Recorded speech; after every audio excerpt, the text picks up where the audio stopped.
Halo, selamat datang di Bahas Aljakarta.com ya. Nah, kali ini kita ingin bahas lagi ya soal UTBK, SBMPTN ya, Soshum atau Sosial dan Humaniora. Isinya campuran sejarah, geografi, sosiologi, dan ekonomi. Oke, kita mulai aja. Soalnya ya, saya bacakan. Oke. Perusahaan di pasar modal yang membelikan dan menjualkan saham atas permintaan atau perintah investor disebut A. Bursa efek, B. Kustodian, C. Emiten, D. Wali amanat, atau E. Perusahaan pialang. Oke, yang mana ya? Yang banyak ya. Oke, jadi sini ekonomi nanyain kalau di terkait pasar pasar modal, ya, sorry pasar modal itu yang mentransaksikan ya jual beli saham ya atas permintaan atau perintah investor apa nih dia. Kalau bursa efek itu dia nggak mungkin, dia kan platform ya, ibaratnya kayak Shopee ya. Shopee. Sekarang tanya Shopee itu jualan barang nggak? Enggak ya. Shopee itu kan ibaratnya pasar ya. Tokonya itu bukan punya Shopee, dia punya ya seller-seller gitu ya. Jadi misalkan enggak. Nah, kalau kustodian ini istilah bank kustodian ya. Jadi bank yang menerima atau menyimpan dana kita nih. Biasanya kalau kalian main-main reksadana, ya itu ngerti lah ya. Ada bank kustodian, ada bank yang apa tuh yang nyimpan lah ya. Ini gitu. Emiten ini sebenarnya jatuhnya perusahaan ya, perusahaan. Saya kayak Indofood, ABC, gitu-gitu ya. Ini nggak tahu ada amanat, jadi harusnya jawabannya ini ya. Kita lihat ya. Apakah benar jawaban itu? Oke, kita lihat jawabannya adalah yang E ya, perusahaan pialang. Ya, pialang saham salah satunya ya. Jadi gini, pembahasannya adalah perusahaan pialang adalah perusahaan di pasar modal yang membelikan dan menjualkan saham atas permintaan atau perintah investor. Ya, jadi perusahaan di pasar modal yang mentransaksikan ya jual beli saham atas permintaan atau perintah investor disebut pialang ya, perusahaan pialang. Oke ya, lanjut. Wah, ngomongin ini ya, DAK dan alokasi umum ya, khusus DAK ya. Oke, soalnya saya bacakan, dana bagi hasil, dana alokasi umum, dan dana penyesuaian yang diterima oleh pemerintah kabupaten atau kota dari pemerintah pusat secara umum dinamakan A. Dana alokasi umum, B. Dana perimbangan, C. Dana otonomi, D. Penerimaan bukan pajak, E. Subsidi desentralisasi. Oke, aduh ini jawabannya mana ya? Ini kalau yang mau ikut stand, ya nanti juga bakal jadi petugas kayak gini ya. Jadi ini kan sistem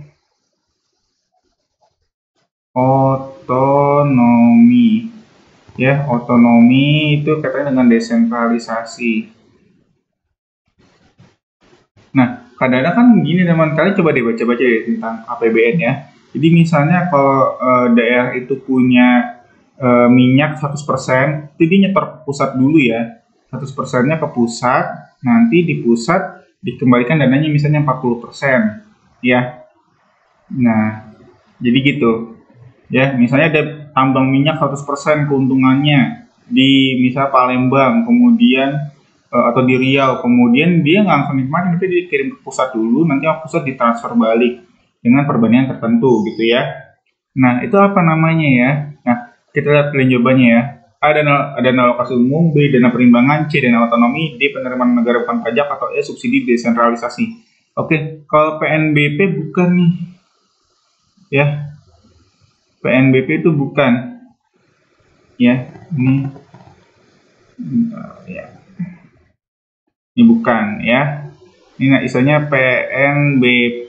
Ini PNBP contohnya apa sih? Misalnya kayak ini contoh aja ya. Misalnya eh, penerimaan negara bukan pajak. Misalnya misalnya di TV deh. Saya TV RI itu ada iklannya. Misalnya iklan tolak angin kan dapat duit tuh dari masang iklan. Nah, itu kan bukan pajak ya. Itu di store ke negara ya, ke pusat juga. Namanya PNBP.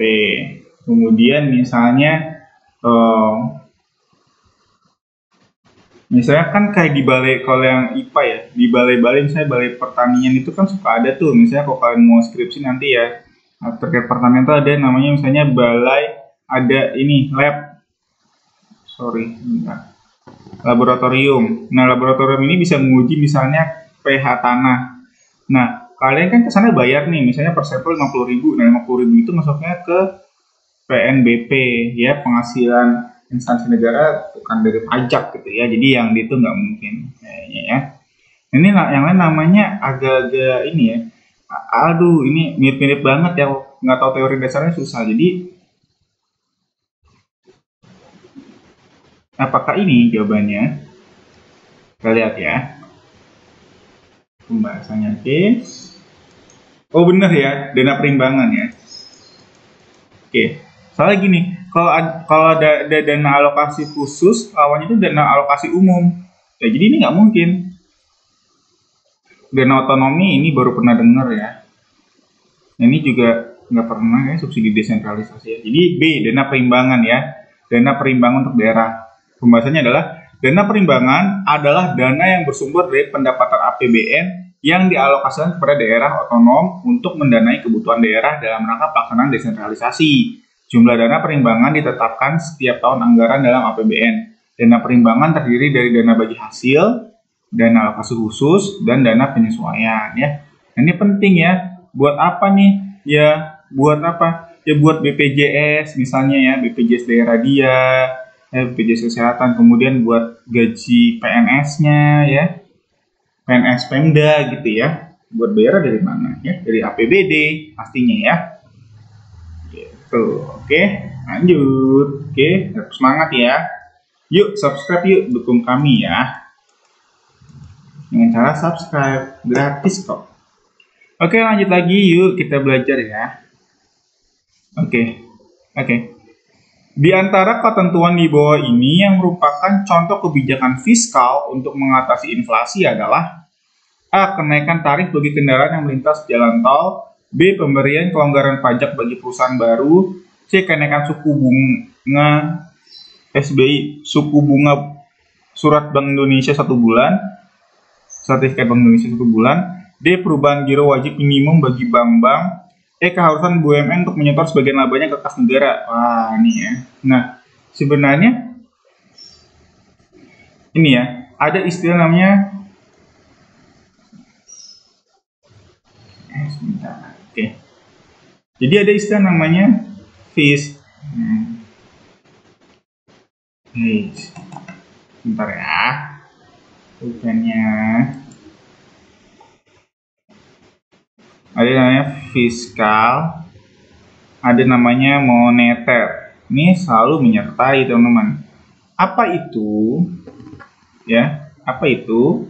Apa itu artinya? Ya, silakan ikuti channel ini ya. Nanti akan kita bahas di video-video selanjutnya ya. Yang jelas ada yang satu ini ya, itu ngomongin pajak, setelah itu ngomongin semacam kayak keuangan gitu ya, pendapatan dan pengeluaran negara alias penerimaan dan pengeluaran negara ya, terkait APBN banget ya. Jadi satu ngomongin pajak atau ngomongin penerimaan dan pengeluaran negara. Jadi ini ada kaitannya karena pajak itu kan pengeluaran penerimaan negara yang paling besar di pajak gitu ya. Nah jadi jawabannya yang mana nih ya? Inflasi, ayo inflasi. Ada masih ingat nggak di video sebelumnya yang kita bahas inflasi itu apa ya? Ya, inflasi apa sih? Ya, inflasi itu ya intinya adalah penurunan nilai mata uang terhadap suatu barang ya. Misalnya dulu satu Indomie itu harganya 1.000 rupiah. Zaman sekarang satu mie ya itu harganya 2.000. Iya, jadi ini perbandingannya ini 1:1 ya. 1:1. Kalau ini 1:2 ya. Jadi makin melemah nih nilai uangnya ya. Itu ya, inflasi. Nah, inflasi seperti bahas di video kita sebelumnya ada inflasi. Oh, enggak, bukan di video kita selanjutnya ya. Inflasi itu macam-macam, ada inflasi ringan, menengah, dan berat ya. Yang berat tuh sampai 20 gitu ya. Oke, kita lanjut lagi ya, balik ke soal. Jawabannya adalah oke. Jawabannya yang E nih ya. keharusan BUMN untuk menyetor sebagian labanya ke kas negara. Oke, jadi di antara ketentuan di bawah ini yang merupakan contoh kebijakan fiskal untuk mengatasi inflasi adalah yang keharusan BUMN untuk menyetor sebagian labanya ke kas negara, ya. Jadi gini, apa sih kebijakan fiskal itu? Ya, kebijakan fiskal merujuk pada kebijakan yang dibuat pemerintah untuk mengarahkan ekonomi suatu negara melalui pengeluaran dan pendapatan pemerintah. Ini yang saya bilang ya. Jadi ini ngomongin uang masuk ya sama uang keluar ya, ngomongin uangnya negara. Oke ya, jadi fiskal itu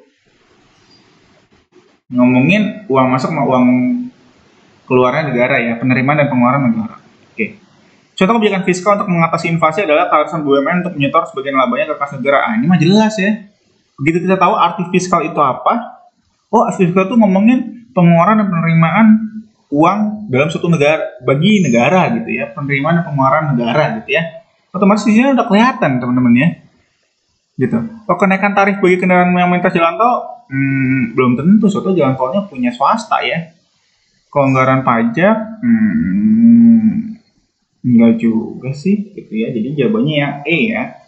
Keharusan BUMN untuk menyetor sebagian labanya ke kas negara. Ini udah jelas banget teman ya. Dijelas nih, sebelumnya kan nggak jelas nyetornya kemana gitu. Ini menyetor ke kas negara, otomatis kas negaranya nambah banyak ya. Nah ini fiskal banget, gitu teman-teman ya. Oke, lanjut ya. Yuk yang belum subscribe ya. Dukung kami, oke. Nah ini adalah, waduh, ini kayak fenomena zaman sekarang ya. Flexing nih agak rame ya aplikasi itu ya, oke. Berikut merupakan contoh motif spekulasi dalam memegang uang. Oke, spekulasi ya. Motif spekulasi itu apa sih? Kita baca dulu ya. Pilihan jawabannya: A. Menabung dalam bentuk deposito di bank. B. Membeli tiket. C. Membeli tanah dan rumah. D. Membeli saham dan obligasi. Atau E. Berjudi. Oke. Spekulasi itu kan? Spekulasi itu tindakan. Kalau pelakunya, pelaku itu namanya spekulan ya. Jadi para spekulan melakukan spekulasi. Nah, spekulasi dalam memegang uang apa nih? Jadi spekulasi itu ibarat kata kayak mengadu nasib ya. Aduh, apa istilahnya ya? Jadi kayak menebak-nebak gitu teman-teman. Misalnya kayak gini, misalnya harganya naik atau turun nih? Kayaknya naik deh. Kenapa ya? Feeling aja gitu ya. Tebak-tebakan. Nah, itu berarti spekulasi gitu ya. Itu suatu yang kurang ada landasannya, oke? Lanjut yang mana nih jawabannya nih? Yang deposito, tiket, tanah, saham atau berjudi? Ini berjudi sih ya kayaknya ya. Coba kita tandain dulu. Memegang uang nih, apakah ini jawabannya? Kita lihat jawabannya adalah yang D ya, lebih ke arah. Oh, ini ada. Oh, ada teori dasarnya teman-teman ya. Mantap nih. Oke, yuk kita bahas dulu. Oke, jadi jawaban yang benar ada lagi teman-teman ya. Jadi motif spekulasi ternyata ya ampun, nih bukan ngomongin spekulasi ya. Jadi di sini tidak ngomongin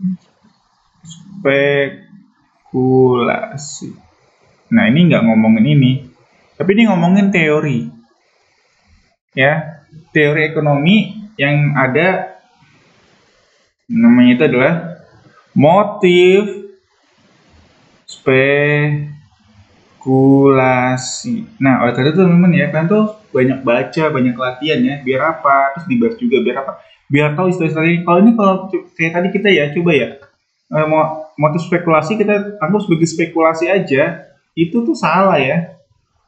Ya, motif spekulasi itu teori ya. Jadi satu kesatuan kalimat ya.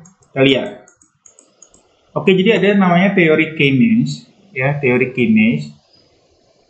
Ya, menurut teori Keynes ada 3 motivasi orang memegang uang, yaitu transaksi, berjaga-jaga, dan memperoleh keuntungan. Oke, jadi 3 motivasi kenapa orang megang duit gitu ya. Ya buat belanja om, enggak buat jaga-jaga mas, takut anak sakit, buat bayar sekolah gitu. Nanti kan nggak tahu nih mas keterima perguruan tinggi negeri atau enggak, kalau swasta kan lebih mahal ya. Nah, makanya dari sekarang belajar ya.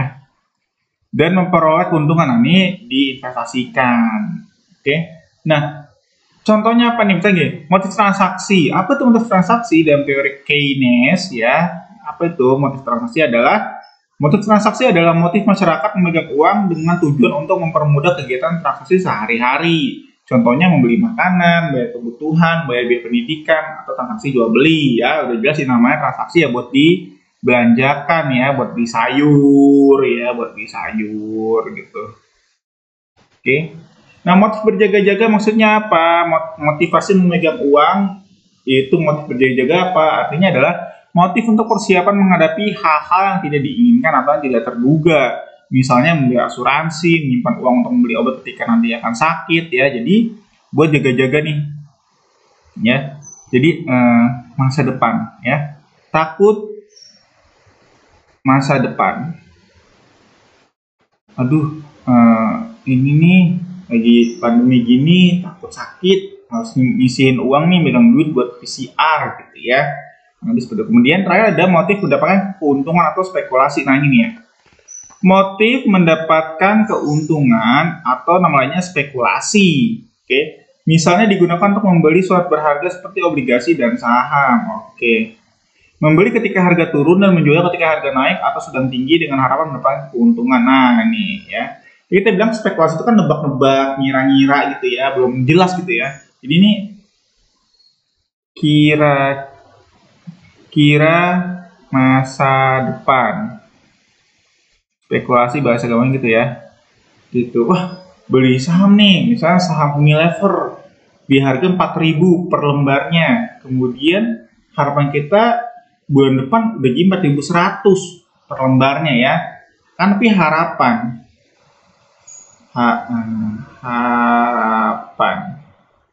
Nah, kadang tidak sama dengan kenyataan ya, nggak tahu, namanya ke masa depan nggak ada yang tahu ya, begitu ya. Jadi saya ulangi bahwa motif mendapatkan keuntungan atau spekulasi misalnya digunakan untuk membeli surat berharga seperti obligasi dan saham, membeli ketika harga turun dan menjual ketika harga naik atau sedang tinggi dengan harapan mendapatkan keuntungan ya. Jadi spekulasi itu motifnya tuh buat dapat keuntungan, misalnya beli saham atau beli obligasi yang harganya bisa naik bisa turun ya teman ya. Oke teman, sampai di sini dulu ya. Jangan tutup dulu videonya, kita berdoa bersama dulu ya. Oke, kita berdoa dulu. Ya tapi sama ini ya, dukung kami dengan subscribe channel ini ya. Kami usahakan setiap hari ngupdate video baru teman ya. Yuk, sebagai teman belajar teman-teman ya dalam meraih kita. Oke. Sekarang kita berdoa ya. Teman-teman ya, admin doakan semoga nonton video ini keterima di perguruan tinggi negeri yang kalian cita-citakan ya, di PTN yang kalian cita-citakan ya, supaya cita-cita kalian terwujud ya. Atau misalnya mau membanggakan orang tua, atau kak misalnya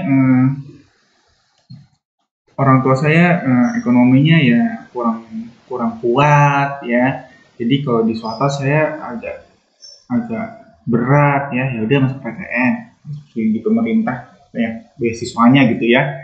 Nah, selain ketemu di PTN yang diinginkan, juga kami doakan supaya teman-teman mendapatkan jurusan yang memang diinginkan ya. Mau jadi teknik, anak teknik ya masuknya teknik ya. Semoga berhasil. Amin, amin ya robbal alamin. Oke teman-teman, terima kasih, sekian ya. Terima kasih.